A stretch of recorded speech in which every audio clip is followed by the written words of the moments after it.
Bismillahirrahmanirrahim. Assalamualaikum warahmatullahi wabarakatuh. Salam dari Putra 47. Sedikit membahas tentang hakikat haji menurut ahli tasawuf. Itu ada sedikit perbedaan di antara haji syariat dan haji hakikat. Orang yang naik haji itulah masuk ke kosong. Yang kosong itu dari wujud sampai wahdaniyah. Itulah yang dinamakan wukuf. Wukuf itu diam. Itulah puncak haji. Jadi dalam wukuf itu tak ada zikir-zikir, tidak ada baca-baca lagi. Kalau tahu masalah diam ini, haji hakikatlah dia, bukan sekedar haji syariat lagi. Kalau tidak tahu masalah kosong ini, bagaimana hajinya?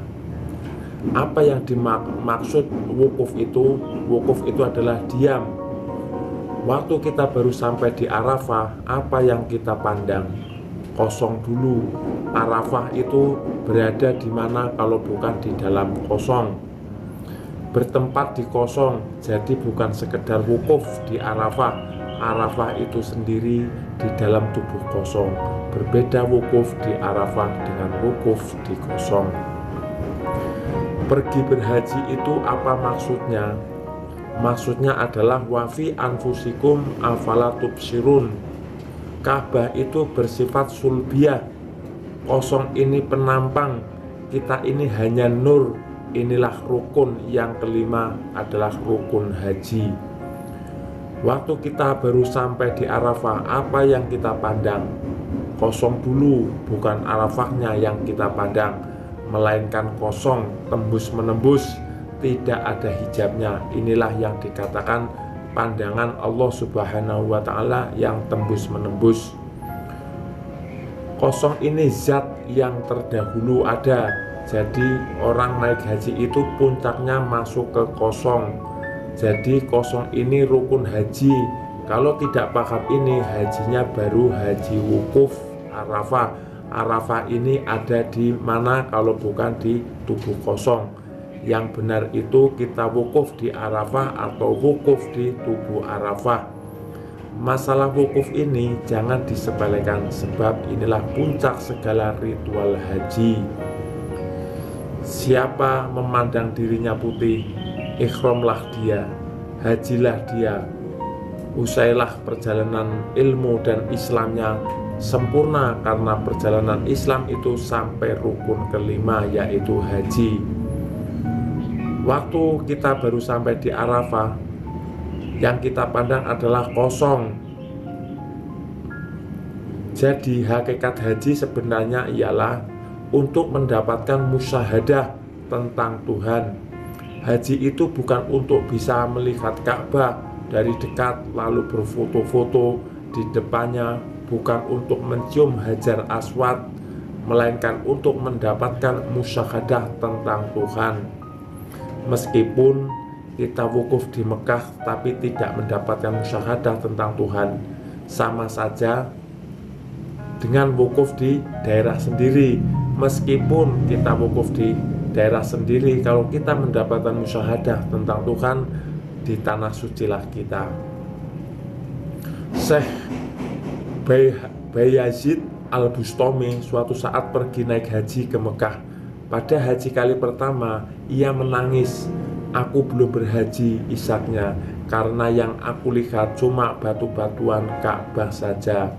Ia pun pergi haji pada kesempatan berikutnya. Sepulang dari Mekah, Bayazid kembali menangis. Aku masih belum berhaji, ucapannya. Masih di selah tangisan. Yang aku lihat hanya rumah Allah dan pemiliknya. Pada haji yang ketiga, Bayazid merasa ia telah menyempurnakan hajinya, karena kali ini ucap Bayazid, aku tak melihat apa-apa kecuali Allah Subhanahu wa Ta'ala. Syekh Al-Junaid Al-Baghdadi kedatangan seorang tamu. Beliau bertanya, dari mana saja Anda? Tamu itu pun menjawab, aku baru menunaikan ibadah haji. Sejak pertama berangkat dari rumah, apakah kamu telah meninggalkan semua dosa? Syekh Al-Junaid kembali bertanya, belum. Tamu itu menjawab, berarti engkau tidak sedang dalam perjalanan rohani. Apakah setiap beristirahat di malam hari engkau melintasi semua makom di jalan menuju Allah Subhanahu wa Ta'ala? Tamu itu menjawab, tidak. Berarti engkau tidak menempuh perjalanan tahap demi setahap. Ketika memakai pakaian ihram, apakah engkau melepaskan sifat-sifat manusiawi seperti engkau melepas pakaian sehari-hari? Dia menjawab, tidak. Berarti engkau tidak menggunakan pakaian haji atau ihram. Ketika engkau singgah di Arafah, apa engkau menyaksikan musyahadah Allah? Belum. Berarti engkau tidak singgah di Arafah. Ketika ke Musdalifah dan mencapai keinginanmu, apakah engkau telah meniadakan hawa nafsumu? Tamu itu pun menjawab, belum. Berarti engkau tidak pergi ke Musdalifah. Ketika tawaf mengelilingi Ka'bah, apakah engkau telah menyaksikan keindahan non-material Tuhan? Dia menjawab, belum. Berarti engkau tidak mengelilingi Ka'bah. Ketika sa'i antara Safa dan Marwah, apakah engkau telah menggapai kesucian dan kebajikan? Belum. Berarti engkau tidak sa'i antara Safa dan Marwah. Ketika sampai ke Mina, apakah keinginanmu telah sirna? Tidak. Berarti engkau belum mengunjungi Mina. Ketika sampai di tempat penyembelihan kurban, apakah engkau mengorbankan segala hawa nafsumu? Tidak. Berarti engkau belum berkurban. Ketika melempar batu jumroh, apakah engkau telah melempar pikiran-pikiran hawa nafsu yang menyertaimu? Dia jawab, belum. Berarti engkau belum melaksanakan jumroh. Engkau belum melaksanakan ibadah haji. Kembalilah, lakukan ibadah haji seperti yang aku gambarkan, agar engkau bisa sampai ke makom Ibrahim. Jadi, haji itu untuk mendapatkan musyahadah tentang Tuhan. Wahai Anda yang sudah bergelar haji, sudahkah dapat ikhramnya atau belum? Meskipun kita wukuf di Mekah, tapi tidak mendapatkan musyahadah tentang Tuhan, sama saja dengan wukuf di daerah sendiri. Meskipun kita wukuf di tanah air, kalau mendapatkan musyahadah tentang Tuhan, kita sama saja ke tanah sucilah kita. Wahai saudara-saudaraku yang belum mampu pergi berhaji secara syariat, jangan berputus asa. Firman Allah Subhanahu wa Ta'ala, berhaji itu bagi yang mampu. Kalau belum mampu pergi haji secara syariat, berusahalah pergi haji secara hakikat. Bahkan gelar haji yang hakikat bisa dibawa sampai ke akhirat. Makamnya setiap habis sholat itu biasakan wukuf dulu. Setiap habis sholat itu biasakanlah bertafakur hakikat dulu, diam dulu. Bagaimana diam yang dimaksud itu? Diam yang dimaksud adalah mendiamkan pikiran dan perasaan atau menghilangkan hawa nafsu kita. Wahai kaum-kaum yang awam, janganlah terlalu awam benar. Ketahuilah masalah haji hakikat ini.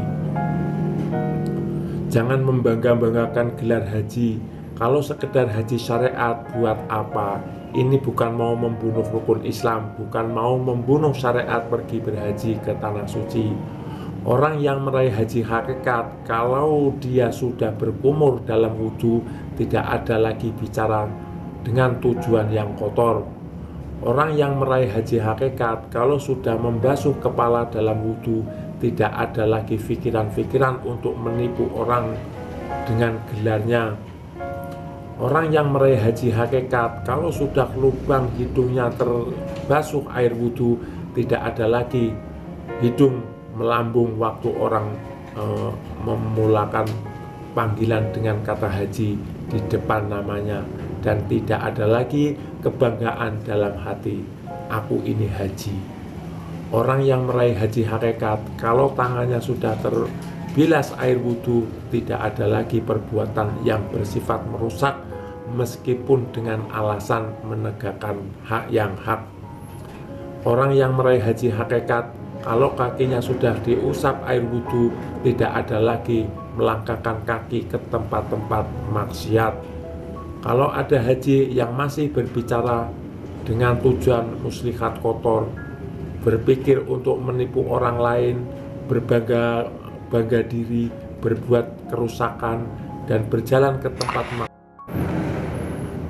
berbangga diri, berbuat kerusakan, dan berjalan ke tempat maksiat zohir dan maksiat batin, itu tanda-tanda hajinya batal. Haji syariat dan haji hakikat berbeda bagi siang dan malam, bagai langit dan bumi.